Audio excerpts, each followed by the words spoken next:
So you're in the market for an external hard drive so that you can work on your creative productions over multiple computers and in different locations. However, you know that while mechanical drives are inexpensive, they're also inherently laggy when it comes to large video projects and music sessions, and to top it off, they're not exactly known for being rugged.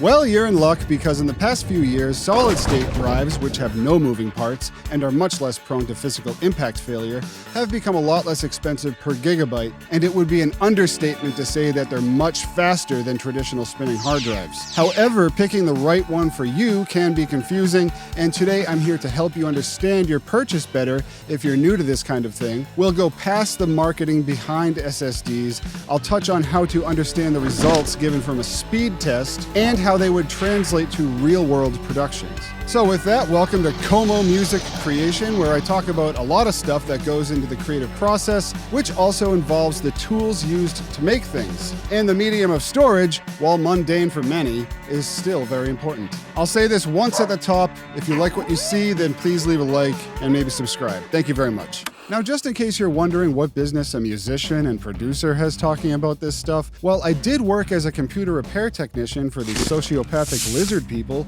in Hollywood, California for 5 years. I mean, there was some nice people too, but anyways, those are my credentials. When there's a new Thunderbolt and USB standard released to the market, it usually takes computer manufacturers a while to implement those connections into their product line. So that expensive external SSD that you just bought might not operate at its full potential when it's plugged into your computer. The first movers with any newer tech will be paying a hefty premium, so let's figure out what is the best price to performance option currently available. This is of course my opinion, but it's based on the facts, which will unfold now. To begin, check your computer specs and make sure that it's capable of USB 3.2 Gen 2x2. The naming schemes behind different generations of USB can be confusing, so the most important thing to see is 2x2, as this allows for up to 2 lanes of 10 gigabits per second operation to realize a theoretical 20 gigabits per second data transfer rate. This translates to an upper limit of 2.5 gigabytes per second, the measurement that most people these days are more familiar with. So you take gigabits, divide it by 8, and you get gigabytes per second. Yeah, it doesn't help that they both use the same abbreviation, aside from an uppercase B to indicate gigabyte.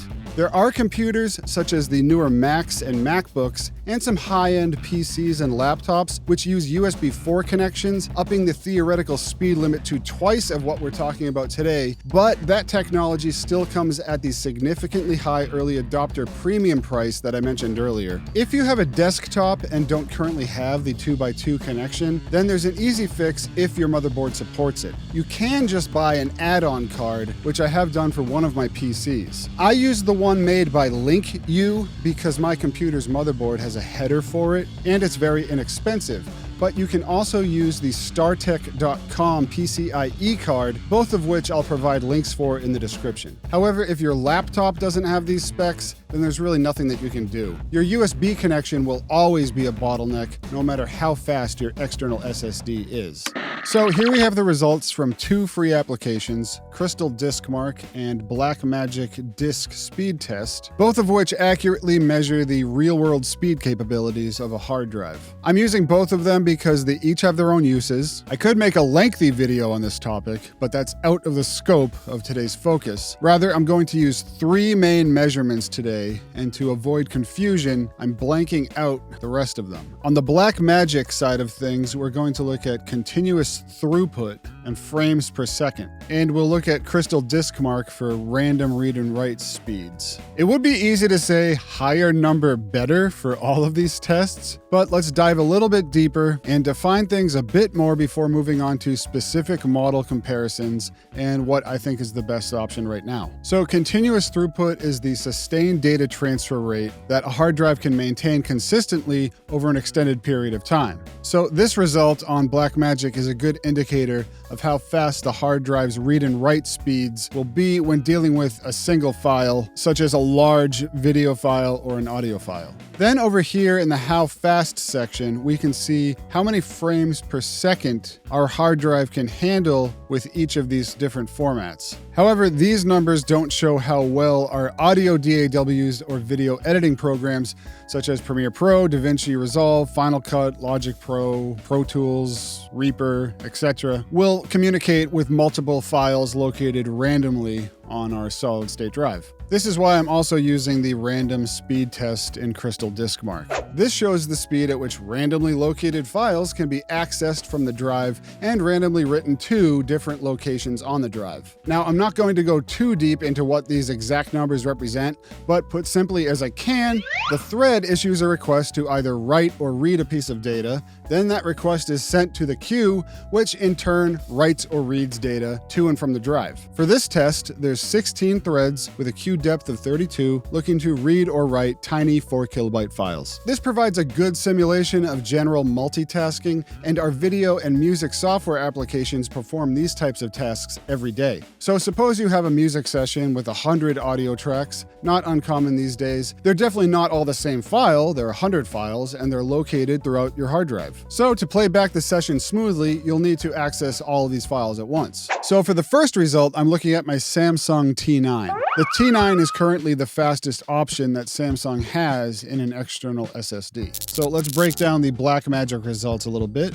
The continuous throughput numbers look good for an external drive. It's verifying to me that the expansion card is doing its job. If this were operating at a lower USB standard like 3.1 or 3.2 Gen 1, then the numbers would be more around 800 to 900 megabytes per second. So I mostly edit 4K these days when dealing with video files. So I'll be concerned with this number right here when I'm dealing with ProRes. So most of what I do is about 30 frames per second. So suppose we had a Premiere Pro project and we had a bunch of 4K files stacked on top of each other and I wanted them all in the same frame. I don't know, maybe I'm making an art project. So what I would do is I would take 477, divide that by 30, and I get 15.9. So that means that the hard drive can handle 15 streams of 4K quality ProRes at the same time. However, while my hard drive can handle this number, my computer's GPU or graphics card isn't going to support it. I currently have a 6900 XT, which is about 2 years old at this point, but still no slouch either. And I know that it's not going to play back 15 4K streams continuously, smoothly. There's going to be some choppiness at full playback resolution, so you need to take into account the rest of your system when viewing these results. Now that we know how these tests work, let's do some comparing. Here's the results for my Samsung T7, and as you can see, the T9 results are faster. As it should be, the T7 uses a USB standard that's a generation behind the T9. Sorry, I'm trying to get these on the screen at the same time, but it's not really working out that well. There, as you can see, yeah, the T7 is getting the reading that the T9 would be if they were both using the same USB standard. However, here's where it gets interesting. I picked up a budget Crucial P3, not even a P3 Plus, NVMe M2 internal SSD, and I bought a MAIWO 20 gigabits per second USB 3.2 Gen 2x2 enclosure to house it in. So here's the enclosure. It's nice solid aluminum. It's nice and strong. Here are the test numbers for that. So I got rid of the T7 results. Here are the P3 and the T9. Now, as you can see, the P3 actually beats the T9 by a little bit, but then I actually removed the P3 from the enclosure. I put in a Samsung 970 EVO Plus, which is a few years old at this point, and as you can see, it got similar results. It's pretty much right in the ballpark, but I mean, it even still beats the T9 overall. So I did this with a number of SSDs. Here's the Western Digital 770. This beat the T9. So remember, the T9 is always going to be on top. Then I did the Western Digital SN850X, and unsurprisingly, it beat the T9. Now, while the internal drives are hobbled by the connections that the enclosure uses, as opposed to being mounted inside of the computer, they still perform better than the solely external SSDs. However, I came across this review on PCMag.com, which stated that the T9 is capable of utilizing pretty impressive speeds on a MacBook Pro. So here are those numbers. As you can see, they were getting pretty high numbers. So I had to find out for myself, but the only real Mac that I have is a 15-inch older MacBook Pro that I just use for coffee shop writing. And since the actual Mac store makes me want to vomit, I decided to go somewhere that I knew nobody would bother me and where I could perform some tests by myself. Best Buy. I installed Blackmagic Speed Test on one of their M3 MacBook Pros, and surprisingly, I did not get anywhere near to the results that PC Mag had. In fact, the T9 was showing up as a USB 3.1 device, and Blackmagic verified this. I then tried the T9 on their Mac Studio, an iMac, and another Pro, and all of them produced the same result. Then I went back and I read this review again, and I realized that the reviewer must have had a 2019 MacBook Pro, since they stated that it had Thunderbolt 3 ports. The issue is that the new Mac Thunderbolt 4 ports aren't as backwards compatible as they say they are, but as much as I like to blame Apple for everything, you can't really rest the blame solely on them, as it appears to be a broader compatibility issue. Anyways, none of the M1 to M3 models will run this drive at its full speed. So just be aware that unless it's specifically stated that your external drive is 40 gigabits per second, which would also make it very expensive at this point, then it's probably not going to work at its stated speed on a new Mac. So what would I do right now if I needed another external drive? Well, the cost of, let's say, a 4 terabyte P3 Plus, which is now the same price as the P3 that I used, added to the price of the MAIWO Enclosure is $295.